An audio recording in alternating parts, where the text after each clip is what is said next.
let's see.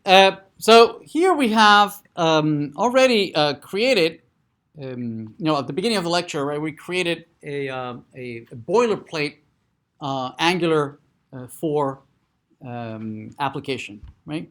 That we can run it by just well, we had created at the beginning. We can start this boilerplate application by just saying ng serve, right, or npm start. You can do either one. So if we run that, that's going to start the Angular application. This is the boilerplate out of the box that comes there. Their hello world application from where you can start implementing and build on top of whatever they give you, right? And it listens at a particular port. It listens at localhost 4200. So let's do that. Let's see what's there. We can say localhost 4200. And so this is their boilerplate application, right? It just gives a logo and some sample implementation on how to, and the documentation that you can take a look at, right? We're going to throw away this default implementation. We'll create our own. All right, we'll create our own. All right, so let's start. To do that, first, what we'd like to be able to do is just list all the employees. That's all we really want to do. So let's do that. So in Angular, everything now is just a component. Everything is very componentized, right? Everything's a modular, self-contained component that encapsulates a logic and encapsulates template HTML to render on the page, and encapsulates the styling, right? And encapsulates even the specification to test your component. Okay, so let's create a component that basically renders a list of employees. So let's do that, and typically we do that in this directory, the app directory, right? The structure was created for us, the application from scratch, right? So let's do that. Let's stop the server. Oh, not that one. Over here. Let's stop it. And we are under employees. We're gonna go into source. We're gonna go into app. Right? And we're gonna create our new component. Right. So let's are we in the right directory? Yes. Let's create we'll create a component. Let's call it ng generate. So ng for Angular, G for generate, C for component. I'm gonna create a brand new component, and we'll call it employee list component. Okay, employee list. We're going to say return. Right. This is going to create a brand new component, and it's going to put it in a directory under the app directory right here. There it is, employee list. Okay, and notice that it contains 4 components, 4 elements. The logic, right, which is written in a new language, not JavaScript. Right, it's a TypeScript. TypeScript is a superset of JavaScript. Right, so any JavaScript application is also TypeScript, but it provides quite a few more layers of abstraction. For instance, it allows you to import other modules. It supports classes and export modules to other modules. It provides implementations of interfaces, a constructor, and functions that can be declared as private or public. So a lot of the things that we would expect from mature modern languages, right, are now supported in TypeScript.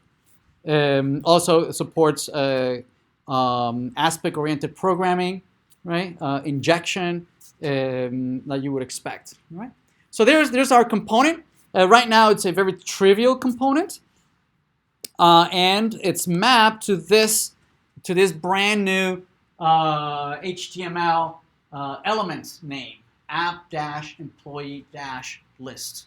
And if we use that HTML tag, this brand new HTML tag, it would render the following HTML. It just says employee list works. That's all it says. Okay? All right, so let's use this tag. Let's use this tag, this brand new tag. And we'll use it at the root of our declaration, which is, where is it? I think we have it, where is it? There it is, right here. We're just going to throw away this, right now, this content is the content that we're looking at right now. This is the content.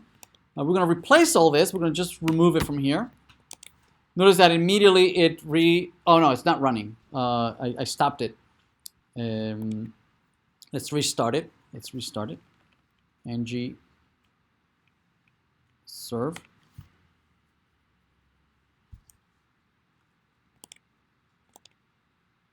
Okay, it's restarting. It's compiling. It needs to be compiled because TypeScript cannot be interpreted by any browser. Right? It needs to be compiled down to low-level JavaScript. Now JavaScript is a low-level language, and eventually be considered just like maybe a machine language, right? Okay, it's done. And if we refresh, notice that it's blank because we've removed that. And in here we can put whatever we want. H1 hello. It compiles and it just shows up again. Or we can use our brand new tag. Our brand new tag. Yes. And if we re-render it, notice it just says employee list works. Yes. It's rendering the HTML that we have right here. Right? That right now it says just employee list work. Instead, what we want to render here is something that says H1 employees. We want employees listed here. Right now, there's no employees. We need to go fetch it where? On the server. The server has all this data. We need to go fetch it. All right, so let's go fetch it. Let's do that. So to do this, what we like to be able to do is something like this. We want to have maybe a UL here, right? And then it lists maybe LI. We want to list maybe Alice and Bob, right? We want something like this. Bob and Charlie. That's what we want. That lists all these over here. But we want to do it dynamically. Go fetch all the data from the server. So let's do that. So to do that, right, first we're going to write the equivalent, right? The equivalent of this code over here. Where is it? Server. The equivalent that we have here of this app.js. This app.js right now, it's listening for API employee, right? It's our web service endpoint, right? It's listening for incoming GET requests. We need to generate that URL request, right? But programmatically, we know how to do it manually. That's easy. I just type in the URL and I can do it manually, right? But we don't want to do it manually. We want to generate this URL dynamically, programmatically. So how do we do that? So to do that, we're going to do it in a service. We need to write a client to this server, right? This is the server side, right? This code is running on the server. It's listening for incoming HTTP requests. We need to generate that HTTP request, right? This is the server side. We need to write the client side to this, right? That generates all this. So let's do that on the services directory. Let's create here a TypeScript. We'll call it employee.service, and this is the client side in TypeScript. We'll write it right there. Okay, all right. So let's write it in a class called employee service client, right? And we would like to be able to find all employees. That's what we want to be able to call. We'd like to be able to call this function locally from our code, and then this goes out and fetches it from the server. We would like to be able to generate the following URL. The URL looks like this, right? Let's copy that. That's what the URL looks like. Yes? We want to generate that URL. All right, so how do we do that? Well, to do that, we need to load a couple of libraries that will allow us to generate HTTP GET requests. Yes? All those requests, gets, puts, posts, delete, all those HTTP requests, they all live in a service called the HTTP service. It encapsulates everything to do with HTTP, dealing with cookies, dealing with HTTP bodies, dealing with headers, dealing with everything, right? So how do we get a hold of this HTTP library? Well, we need to inject it, right? Angular borrows a lot from well mature ideas such as inversion of control, injection, decorators, right? All those design patterns, right? That became very, very popular and very successful in the Java side and .NET world, right? That have been around for decades, right? That have been around for quite a while and are very, very mature. So we want to be able to do the same thing. We would like, in the constructor, we would like to have the following HTTP variable be bound to someone injecting us with the following service. Okay. That we would like the infrastructure to inject the following HTTP service.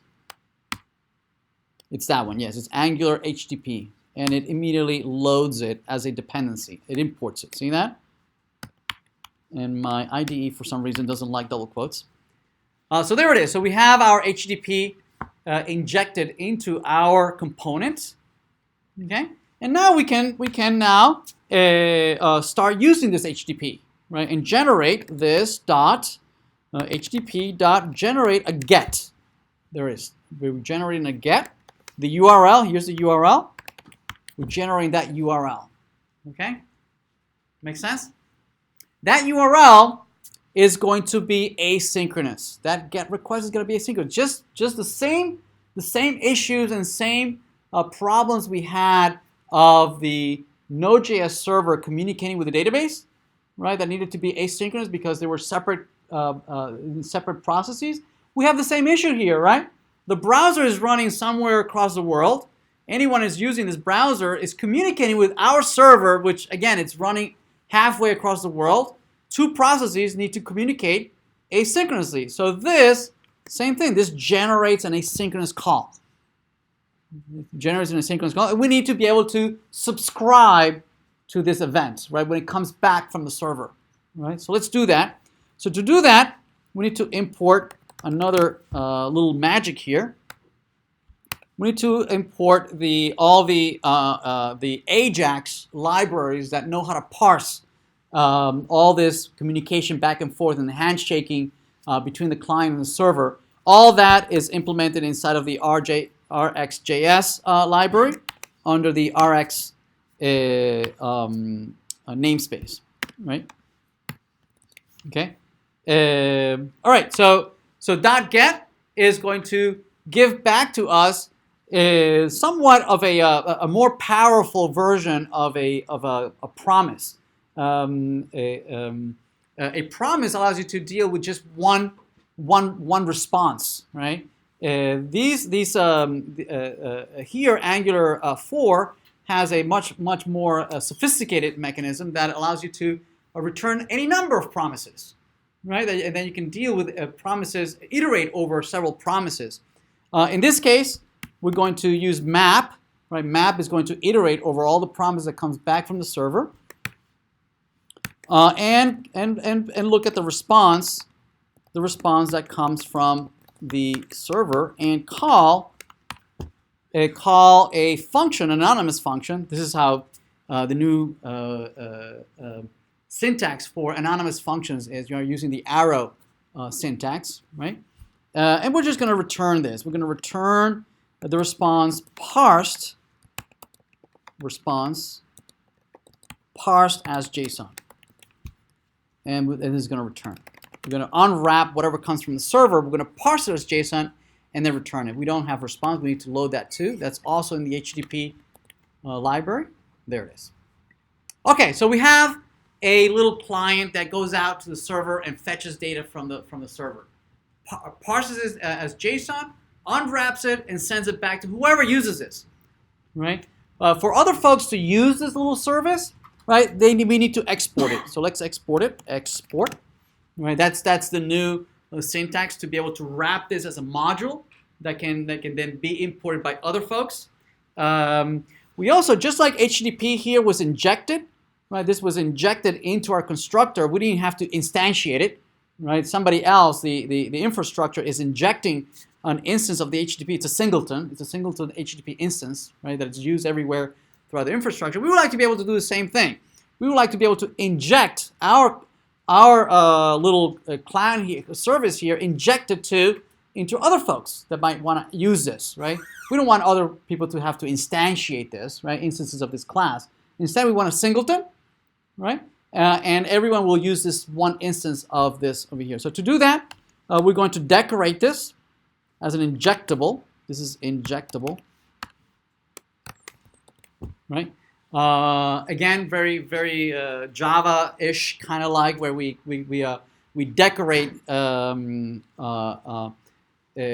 Java beans, or we decorate different classes, right? And they get all these magical powers, right? In this case, injectable means that it can be injected into some other constructor. Somebody else can ask for it by name. All right? All right. So for this actually to work, we need to register this as a provider. Let's do that.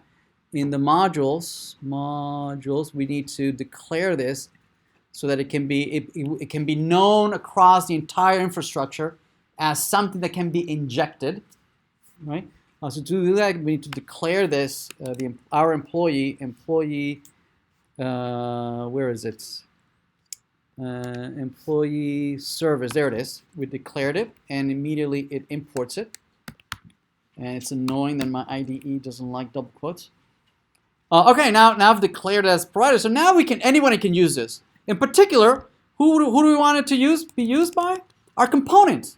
Our component, right, wants to go fetch the list of employees and display it. Yes? So now I can ask for it here. I can say, grab me my employee, a local employee service, and this is of type, this brand new employee service that I just declared, right? I made it, so now it is going to be injected, it's going to be instantiated and passed to me in my constructor, right? And it has been loaded.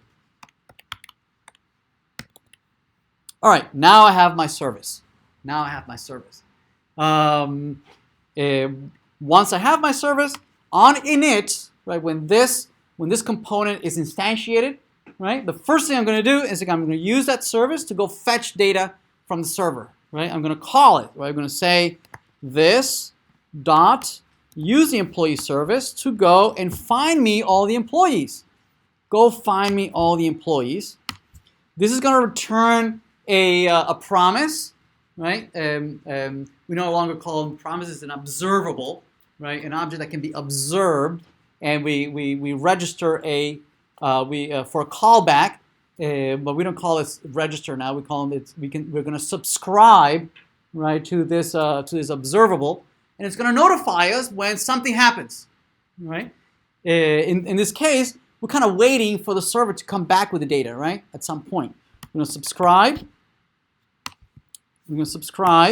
And hopefully, what's going to come back here is a list of employees. Hopefully, right? Employees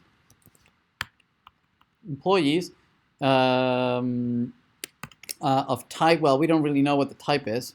We haven't decided what the type is here. Okay, and we're going to have it right here. It's going to come back to us like that, right?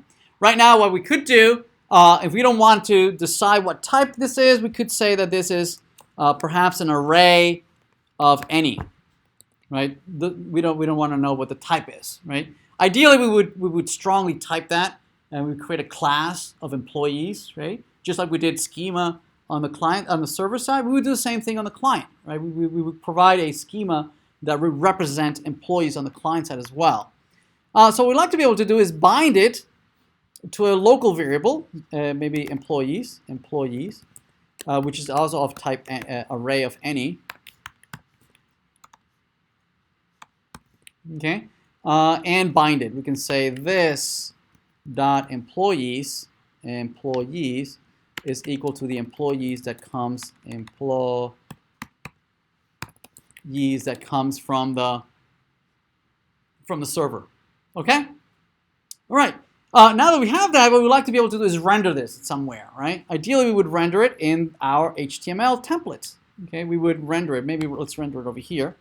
And to render it, we use these funny curly brackets right? That allows us to bind to our component, right, to our logic, and refer to any variable, any public variable that the component declares, right? The component has declared this public variable so that we can just refer to it.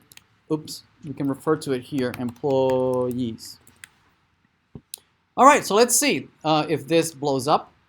Let's reload, and it looks like it didn't work. Let's see what this is saying. 3 HTTP, no provider HTTP. Oh, okay. So I think I forgot something here. For HTTP to work, I actually need to register it here. I need to load it here. HTTP is not one of the default libraries that gets loaded. You have to explicitly load it here. So HTTP module loaded from HTTP. And then register it here as a module. There it is. Okay. Anything else? It's still working. Spinning. Yes. No. Yes. Well, no. That's still the hard-coded. That's still the hard-coded. So let's see. It's trying to connect to. All right, it's trying to connect to a server, and it's complaining that since this is running at 4200, and our server presumably is running at 3000, right? It considers this as a cross-domain security violation, right? That the browser is running on one port, but the server is running on another port. That's considered a cross-domain security violation. So to do that, we're going to need to tell the server that it's okay. Anyone can access you. It doesn't matter from where they are, right? Let them pass. So to do that, I have here configuration all ready to go. So we're going to go back to our server JS, and we're going to configure here at the beginning. We're going to configure that says that allow cross origin access from anyone. Anyone can come here. Right? No credentials. They don't need to log in. No need to. I'm making my data public. Now you would decide whether you want to make this public. That's up to you. Right? It's up to your business to decide what's public, what's not public. Right? Whether you need to log in or not, or pay or whatever. Right? Right now I'm just making it available to anybody. So let me restart the server. Restart the server. Let's go back and refresh. Okay. So it looks like we have.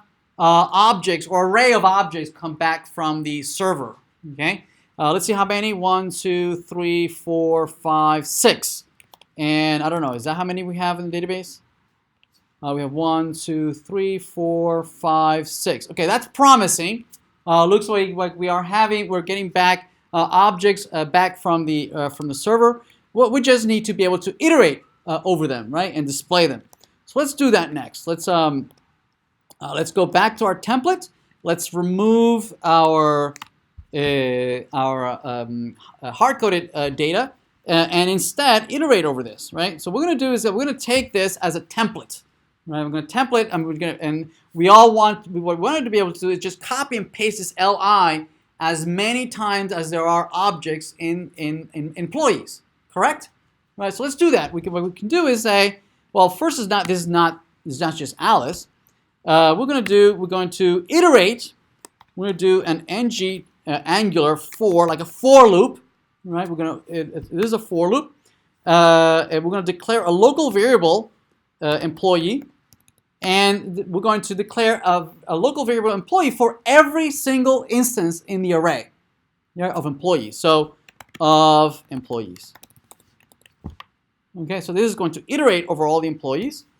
And then as it's iterating, I would like to use the local variable employee and display here maybe the username. Yes? And no longer this. So if we go back, notice that we have now Alice, Bob, Charlie, Dan, and Frank, and Ed, right? This is the data that came from the server, right? This is data that we are accessing. Remotely, we can look at the network connections as we went out here. There it is. There's our query. There's our query that went out There's our query right there, localhost API employee, right? And the response from the server was the array of objects which we are mapping to our local iterator that displays each one individually. That makes sense? Okay, great, awesome. So let's start playing around. Now that we have this on the client, let's start playing around and add a couple more use cases. All right, let's do that next.